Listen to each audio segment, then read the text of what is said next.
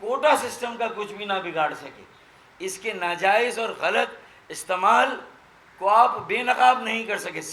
سیاسی طور پر تو کرتے ہیں, بیانات تو دیتے ہیں, لیکن آپ نہ اسے ختم کرا سکے, نہ اس کے ناجائز, غیر آئینی اور غیر قانونی اور متعصبانہ, غیر منصفانہ استعمال کو ختم نہیں کرا سکے. آج خالد مقبول بھائی کی سربراہی میں یہ تیسری کامیابی جو ہمیں حاصل ہوئی ہے. گزشتہ کل 30 جون جب مالیاتی سال وفاقی حکومت کا اور صوبائی حکومت کا ختم ہوتا ہے اور حکومتی اداروں کا, بینکوں کا آڈٹ ہوتا ہے, تو ہم بھی اپنے آپ کو اپنے عوام کے سامنے ایک آڈٹ کے لیے اور ایک اکاؤنٹیبلٹی کے لیے پیش کر رہے ہیں. اس مالیاتی سال کے اختتام پر اللہ کے فضل و کرم سے ہم نے اتنا سد باب ضرور کر دیا, ایک عدالتی چارہ جوئی کے ذریعے سے, ایک عدالتی مقدمے اور قانونی چارہ جوئی کے ذریعے سے سندھ ہائی کورٹ میں اگست 2023 میں یہ مقدمہ ہم نے دائر کیا, اور کل جو سندھ ہائی کورٹ کا فیصلہ آیا اس میں ہمارا موقف سرخرو ہوا. ہم سرخرو ہوئے, ہم اللہ تعالیٰ کے آگے سر بسجود ہیں کہ اس نے کوٹا سسٹم کے متعصبانہ, غیر منصفانہ, جابرانہ جو اس کا ناجائز استعمال تھا اس کو ایکسپوز کیا, اور وہ رہنما اصول سندھ ہائی کورٹ نے وضع کر دیے کہ یہ 54,000 نوکریاں جو واک ان انٹرویوز کے ذریعے سے اپنی مرضی کے جیالوں کو, اپنے سالے سالیوں کو, اپنے بھانجے بھتیجوں کو تقسیم ہو رہی تھی اور باقی بیچی جا رہی تھی, یہ ساری 54,000 نوکریاں جو کہ سندھ کے نوجوانوں اور پھر ان میں ایک بڑا کوٹا یا بڑا حصہ سندھ کے شہروں میں رہنے والوں کا جو حق تھا وہ ہمیشہ کی طرح پھر مارا جا رہا تھا. اللہ کے فضل و کرم سے ہم نے میرٹ کے ایک اور قتل کو روکا ہے. پاکستان کے سندھ کے مستقبل کو اور سندھ کے شہروں میں رہنے والے نوجوانوں, طالب علموں کے مستقبل کو جس طرح تاریک کیا جا رہا تھا مسلسل, اللہ کے فضل و کرم سے اس پر ہم نے لگام لگا دی ہے, اس پر ہم نے بریک لگا دیا ہے, اور ہم سندھ ہائی کورٹ کے مشکور ہیں. عدالتی نظام سے یہ فیصلہ, دوسرا فیصلہ ہمارے حق میں آیا ہے. 3-4 کامیابیاں ہوئی ہیں, میں اس کی تفصیل بھی مختصراً بتاؤں گا. کہ پہلی کامیابی, آبادی میں پہلی مرتبہ کراچی سندھ کا 37% ہو گیا, ورنہ 50 سالوں سے 33% تھا. قبائلی علاقے ہوں, گلگت بلتستان ہو, بلوچستان, پنجاب, کے پی کے اندرون سندھ, ہر جگہ سے روزگار اور معاشی استحکام کے لیے لوگ کراچی میں آتے ہیں, لیکن یہاں کی آبادی میں اضافہ سینسس میں نظر ہی نہیں آتا تھا. ہم نے نگرانی کر کے پہلی مرتبہ آبادی کو, لاپتہ آبادی کو ریکور کروائی ہے. پہلا کارنامہ تھا خالد مقبول صدیقی بھائی کی سربراہی قیادت میں, اور اس کے ساتھ ساتھ یہ مرجر جو ہوا تھا ایم کیو ایم کے تمام بکھرے ہوئے لوگوں کا 11 جنوری 2023, یہ اس کے بعد پہلی کامیابی وہ ہوئی تھی. اور اسی کے ساتھ ساتھ آرٹیکل 140A کا مقدمہ جو ہم سب نے مل کر دائر کیا تھا کہ یہ اختیارات اور وسائل شہری حکومت, مقامی حکومت اور بلدیاتی اداروں کو جانے چاہیے, اور یہ صرف کراچی اور حیدرآباد کے لیے نہیں, پنجاب کے شہروں اور ضلعوں کے لیے, بلوچستان کے اضلاع اور شہروں کے لیے, کے پی کے اندرون سندھ اور پورے سندھ کے شہروں اور ضلعوں کے لیے یہ مقدمہ ہم نے کیا, اور ان کو اختیارات دینے کا حکم آ گیا. یہ سپریم کورٹ گلزار احمد شیخ چیف جسٹس نے فیصلہ دیا, وہ دوسری بڑی کامیابی. اور پھر تیسری بڑی کامیابی الحمدللہ 8 فروری 2024 ہم نے اپنی چھینی ہوئی سیٹوں کو عوام کی تائید اور حمایت سے واپس لیا. یہ تیسری بڑی کامیابی, اور یہ 30 جون 2024 جو کل ہوا یہ ہماری چوتھی بڑی کامیابی ہے. یہ نوجوانوں میں, طالب علموں میں, میری بہنوں, بھائیوں, بیٹے اور بیٹیوں میں ایم کیو ایم کے بارے میں جو ایک تشویش تھی کہ ایم کیو ایم شاید کوٹا سسٹم کے غیر منصفانہ ناجائز غیر آئینی استعمال جس میں ہمارا 40% کا کوٹا بھی ہمیں نہیں ملتا، ہم نے یہ انشور کیا ہے، اور اس عدالتی فیصلے کے بعد حکومت سندھ کو اس بات کا پابند کیا گیا کہ Sindh permanent resident certificate rules 1971 کے تحت جو ہے وہ پی آر سی کے مطابق، اور وہ پی آر سی کا بننا بھی ایک خاص قاعدے اور ضابطے کے مطابق ہے کہ بھائی تمہارا باپ بھی جس شہر کا تھا، تو اگر باپ تمہارا جس شہر اور ضلع کا ہے تو تمہارا حق پی آر سی پر پہلے ہے۔ کسی کا باپ کراچی میں نہیں رہتا تھا، کہیں اور رہتا ہے، پنجاب میں، بلوچستان میں، کے پی کے میں یا اندرون سندھ میں، تو اس کا کراچی کے پی آر سی اور ڈومیسائل پر پہلا حق نہیں ہے۔ یہ قواعد اور ضوابط میں جو Sindh permanent resident certificate rules ہے اس میں یہ لکھا ہوا ہے، 74 یہ اس میں لکھا ہوا ہے۔ پھر 71 میں یہ پہلی بار کوٹا سسٹم یحییٰ خان کے زمانے میں آیا تھا۔ اگر اس کی اسپرٹ اچھی تھی تو اس کا استعمال ناجائز تھا، غلط تھا، اس کے دورانی کو مقرر کیا جانا تھا۔ اب بھی ضرورت اس بات کی ہے کہ اگر یہ کوٹا سسٹم ہے تو اس کا منصفانہ استعمال ہونا چاہیے، ہم نے اسی کو انشور کیا ہے۔ ورنہ ایک وقت آنا چاہیے کہ یہ سارا نظام میرٹ پر قائم ہونا چاہیے تاکہ میرٹ کا قتل نہ ہو، پاکستان کی مستقبل کو تاریک نہ کیا جائے، نہ کوئی واک ان انٹرویوز ہوگا، پی آر سی کا خیال کیا جائے گا، اشتہارات نمایاں اور بڑے اخباروں میں دیا جائے گا، اور ایک کمیٹی قائم ہوگی صوبائی اسمبلی کے منتخب نمائندوں کی کہ ہم اپنے شہروں میں ہمارے کوٹے پر ہونے والی نوکریوں کی نگرانی کر سکیں، اس عمل کو دیکھ سکیں۔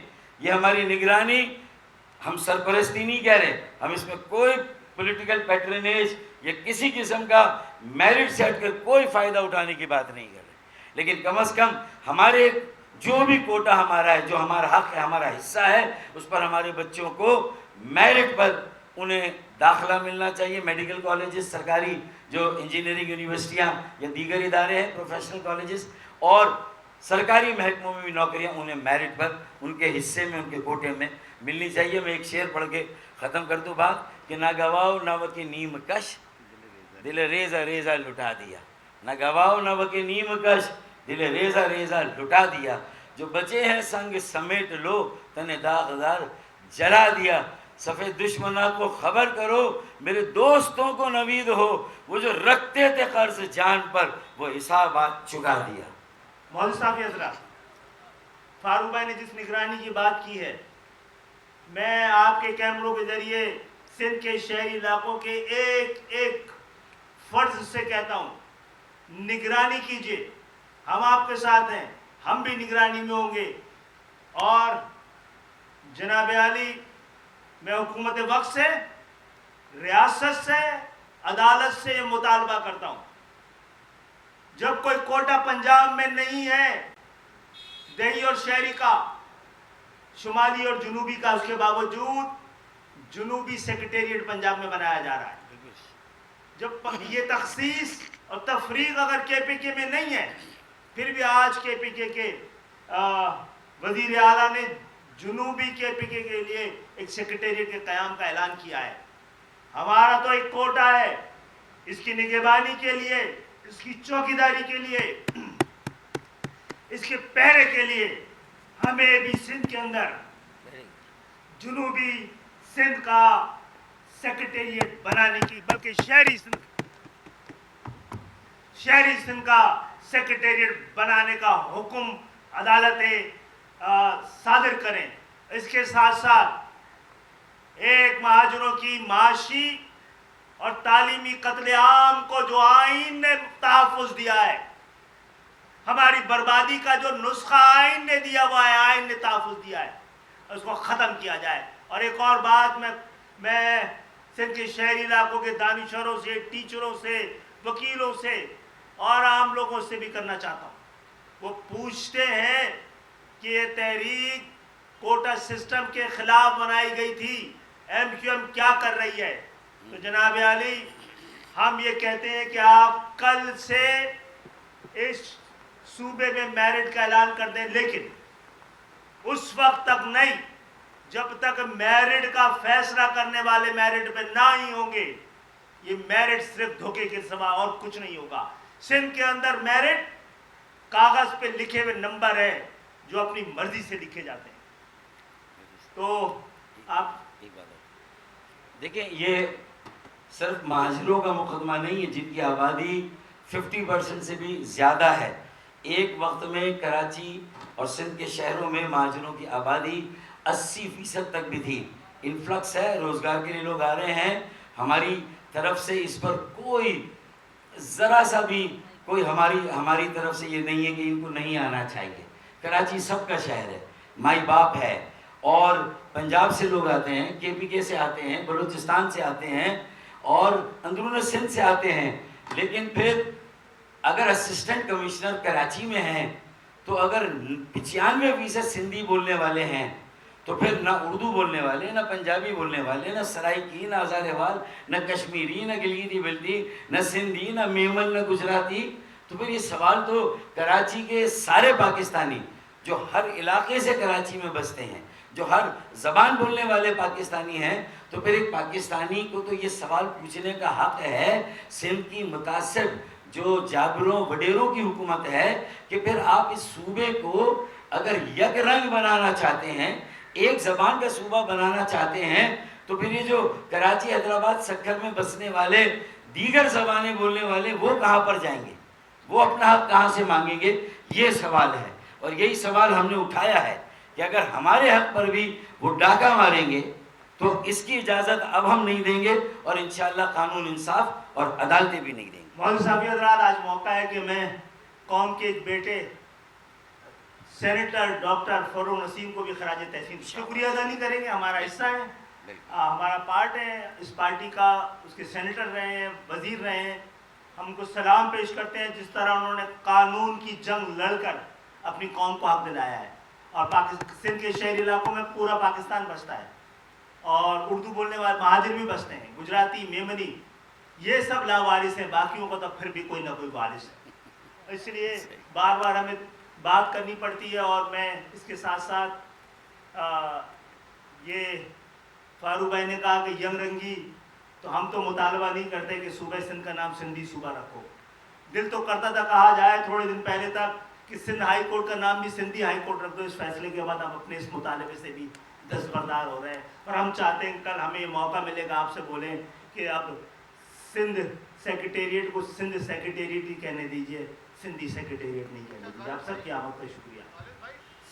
یہ دوسرا سوال بڑا اہم ہے، آپ کو پہلے بتاتا ہوں. اور وہ یہ ہے کہ سپریم کورٹ، ہائی کورٹ، تمام عدالتی نظام سے یہ درخواست کرتے ہیں کہ اس کی نگرانی کا آپ بھی کوئی قانونی اور عدالتی نظام بنائیں. ہم سیاسی طور پہ بنائیں گے. اور جہاں تک کہا ہے کہ پرانے نام پہ لوٹ نہ جائے، اس کی بڑی کوشش کر لی ہے سب نے مل کر. حالات سارے ہمارے لیے اسی جانب جاتے ہیں. ہم پاکستان کی محبت میں مارے جاتے ہیں. لیکن پاکستان کی جو ساری بڑی سیاسی جماعتیں، لسانی سیاسی جماعتیں، ہم منافق نہیں تھے. ہم اپنی قوم کو جمع کر کے، اور تعصب یہ نہیں ہے، قرآن بھی کہتا ہے اور نبی بھی کہتا ہے، تعصب یہ نہیں ہے کہ آپ اپنی قوم کے ظلم، آپ کی قوم پر ظلم اگر ہو رہا ہو تو آپ اس کے ساتھ کھڑے نہ ہو. تعصب یہ ہے کہ ظلم کرنے والی آپ کی قوم ہو تو آپ اس کے ظلم کے ساتھ کھڑے ہو جائیں، یہ تعصب کہلاتا ہے. تو کس نے تعصب کیا ہے یہ دیکھ لیجئے.